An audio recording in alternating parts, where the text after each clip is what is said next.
15 years later, in November of 1973, a very different Maria Callas met Mike Wallace in her apartment in Paris for a rare interview on 60 Minutes. Madam Callas, why is it that the world of opera is so passionate, so fraught with jealousy and drama? Isn't every field that way? No. Oh, I'm sure, yes. Look, your whole life has been constructed. Given that superb voice, the rest of it, professionally, has been constructed on drama. Well, maybe the other people make drama. Well, what's the drama? Well, you know as well as I. What? It's walkouts and sicknesses and affairs and anger and jealousy, and what's the drama? Have you ever walked out on your work? I'm sure you have. Furious one day. Well, yes, but... Only you're not in the newspaper. That's correct. Now... Anger, if you don't get angry sometimes, even not really, essentially, you never obtain the results. You have not really sung in public? In public, not since '65. For 8 years? No. Why? Well, one of those things, I needed a rest. I needed to detach myself also, because every now and then I think an artist has to sort of feel distant, take her distance. But 8 years? Well, years go by very quickly. Well, then tell me, how does it feel to sing again now after 8 years? Very nice. I wish I was what I was 20 years ago, but nobody is what he was 20 years ago. What aren't you today that you were 20 years ago? Well, the acrobats and the top notes as they used to be, and, you know, the fireworks that a young person has. When the notices, for instance, after Hamburg, where you opened on this new tour, when the notices are better for the personality than for the voice, is that a matter now of much concern to you, Madam Callas? Well, first of all, no. First of all, I don't really read the critics. During my full glory, I've always had bad critics.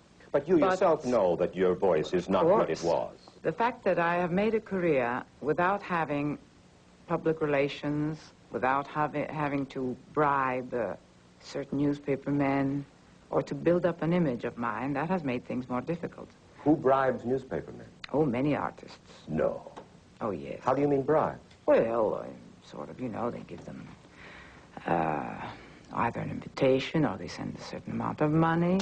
And I have always resented that since I was very young. You mean? Oh, yes. Operatic artists, or you know others as well? All others as well. To have a job, you have to be nice to some person or another. Very few persons reach the peak with no help at all but your own talent. Yes, but you're not talking about help. You're talking about bribes now. Well, if the help has to come through bribery or through giving yourself up to someone or this and that, it amounts to the same. Now we're being technical. Obviously, you've had a great success in your professional life. Your private life has not perhaps been as successful, no? No. No. Why? Well, why? Probably I became a bit too famous for my own good. And while maybe also I put men on a pedestal. Who? Well, for instance, my husband, he wanted so much that I be la divina.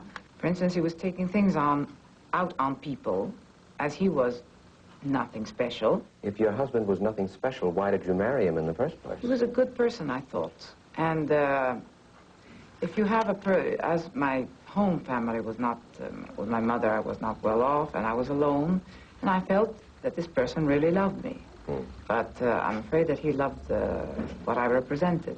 It was a very unfortunate episode of my life that I prefer not to discuss, because I would have preferred that he be the person in the family, you see, as strong a character as I am, I like that men be the man to wear the pants in the house.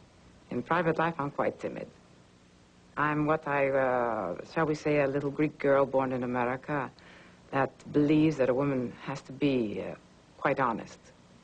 Yeah. Strangely enough, though I'm a diva and I could get away with everything. You are quoted as saying that your fear has always been to live your old age in poverty.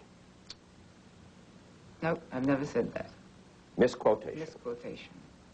You know, you talk about misquotation, Madam Callas. One of the most famous of the quotations, and I I suppose it's a misquotation, or maybe not. No, I have the courage to tell you if it's not. All right, all right. And that has to do with your mother. You said, mother can go to work, she is young enough, because... No, I never said that. You did not say that? No. Certain people, dishonest people, took advantage of her battle against me to be put in the newspapers or to have her print stories, and they would gain money. She claimed, of course, that there was no money, that she needed money and that you refused to see her. Because at a certain moment, she used blackmail, unfortunately. And I don't like blackmail by anybody. How do you mean blackmail? Well, I mean, she says, you either give me this and that, otherwise I'll plaster you against all the newspapers, and that she did. There's no use in seeing each other and being false when they're... I don't think that blood really ties you that much. I think I have good friends that have helped me more than my mother. But the fact is that your father, your mother, and your sister somehow have left your life along the way. Shall we say, we frankly did not agree too much. They had a way of living that was not my way. Your country, you saw fit in 1966 to... My country? To discard your U.S. citizenship. Yes, on account of my husband, because he was always, you know, giving me a lawsuit because I was with the Nazis, or I was with one man or another man. Onassis didn't keep you from being a normal human being. And then with Mr. Onassis, we had a wonderful life. I don't regret every bit of it. I do regret when I stopped singing. You stopped singing because of him? Well, no, I worked less and less because evidently he did not like me to sing.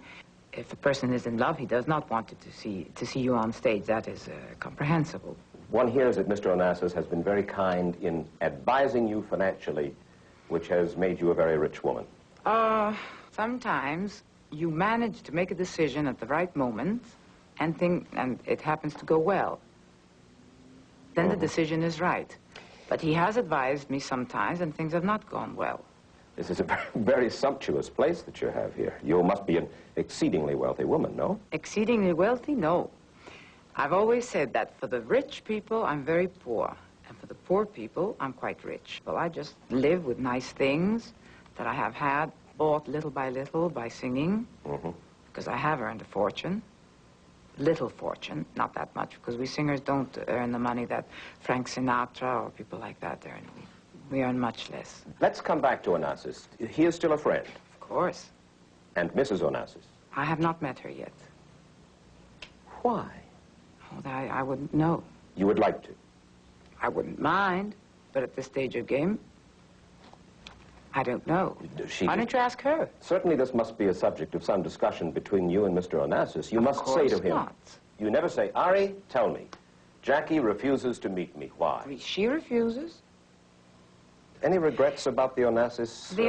No regrets. What he does is his own privilege. But when he left, did you feel that you had given... He didn't go.